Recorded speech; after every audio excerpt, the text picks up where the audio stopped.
And just go to the Breakfast Club's YouTube channel homepage right now. Look at how they are milking the Umar Johnson interview. You got the main interview, they got the post Umar Johnson interview conversation where they're asking folks, what do you think about the Dr. Umar Johnson interview on the Breakfast Club? And then they uploaded another segment from the interview called Dr. Umar is totally against interracial marriage. They're milking it this way because this is the Breakfast Club's unapologetically pro-black moment that they're not going to have for another 6 to 9 months.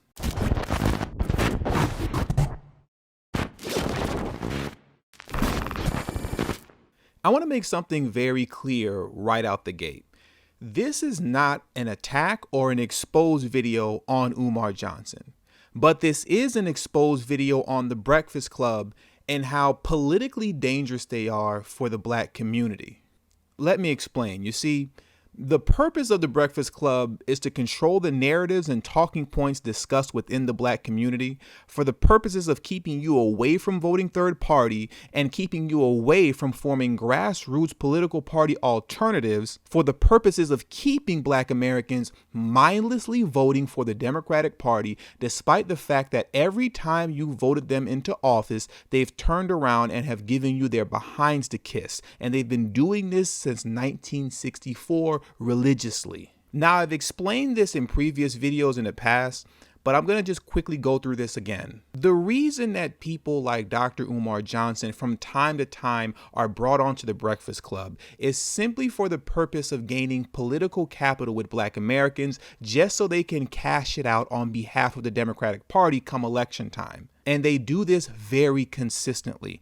Dr. Umar Johnson was on the Breakfast Club yesterday, not because they agree with his message, but because they need him to validate their political blackness. The Breakfast Club is woefully inconsistent with promoting the message of a Dr. Umar Johnson, yet is very consistent with selling you on do-nothing DNC politicians. Just last week, the Breakfast Club was promoting Pete Buttigieg, who was selling you on how the Biden administration's agendas are going to be so great for black Americans and how it's going to tackle racism and blah, blah, blah, blah, blah. This is the same Pete Buttigieg that disrespected the descendants of American slavery by putting forth his so-called black agenda called the Frederick Douglass Plan, which was nothing more than a people of color, minority, and marginalized group rising tide lifts all ships piece of legislation that every politician hands out. The only difference between him and everybody else is that he had the audacity to name it after Frederick Douglass.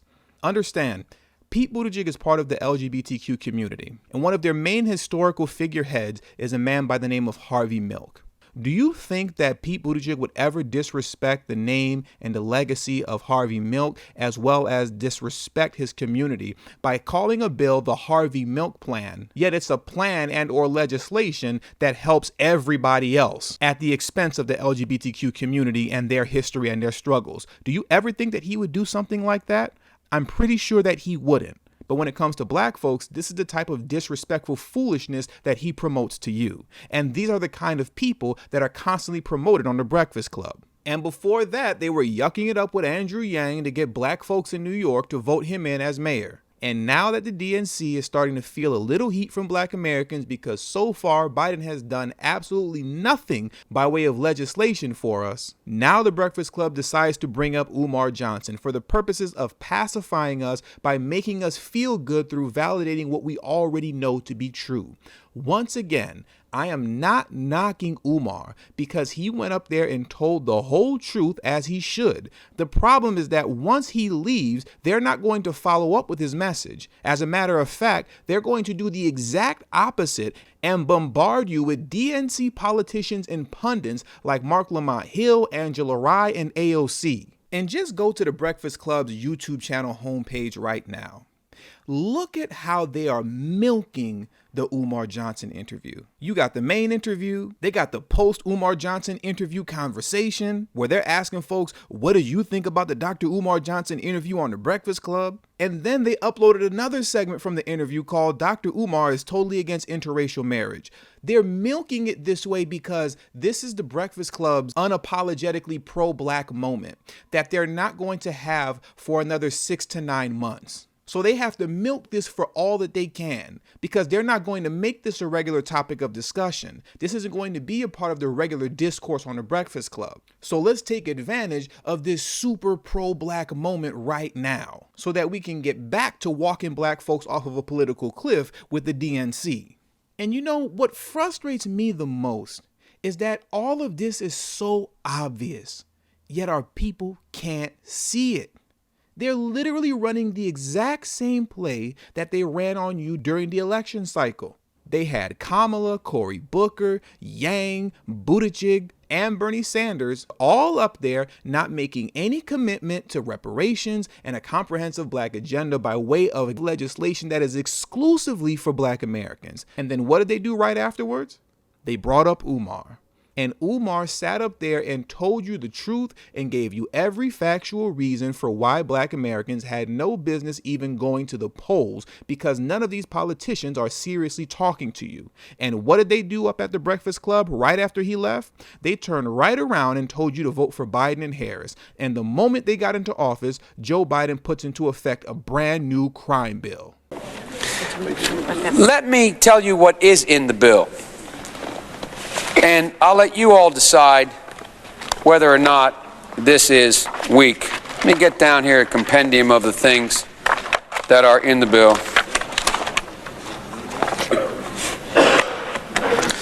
One, the death penalty. It provides 53 death penalty offenses. Weak as can be, you know? We do everything but hang people for jaywalking in this bill.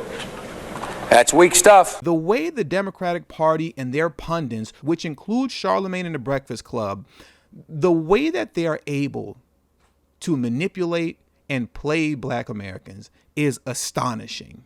Wake up, wake up, wake up, wake up, wake up,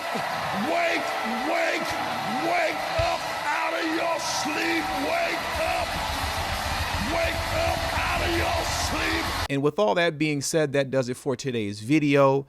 I just had to get this rant off my chest real quick because it's just beyond amazing to me how the Breakfast Club can continue to run the same play over and over and over again.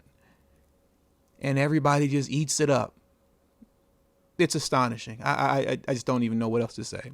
So like I said, with all that being said, make sure you hit that subscribe button as well as the bell notification next to the subscribe button so you can be notified whenever I release a new video. All social media links will be pinned in the comment section below. Make sure you text tdhiphop to number 33222. That's tdhiphop to number 33222. That way you'll get a direct text notification whenever I release a new video, but it also serves as a protection plan for myself in case YouTube ever gives this channel the axe. I'll be able to send you a direct link to where you can find me next. For those of you who have been subscribed to this channel for quite some time now and have a love and appreciation for the work that I put in on this channel, the #1 way you can show your support to me is through Patreon. For only $3 a month, that will help put me in position to be able to take TD Hip Hop Media off of YouTube. Remember, the goal is not to grow big on YouTube, but to grow independent of YouTube. And last but certainly not least, if you don't do anything else, please make sure you sign up to the emailing list. The link will also be pinned in the comment section below. When I say I'm trying to go independent of YouTube, I mean that sincerely. But it will be impossible for me to go independent if I cannot take my audience with me. So if you don't do anything else, please make sure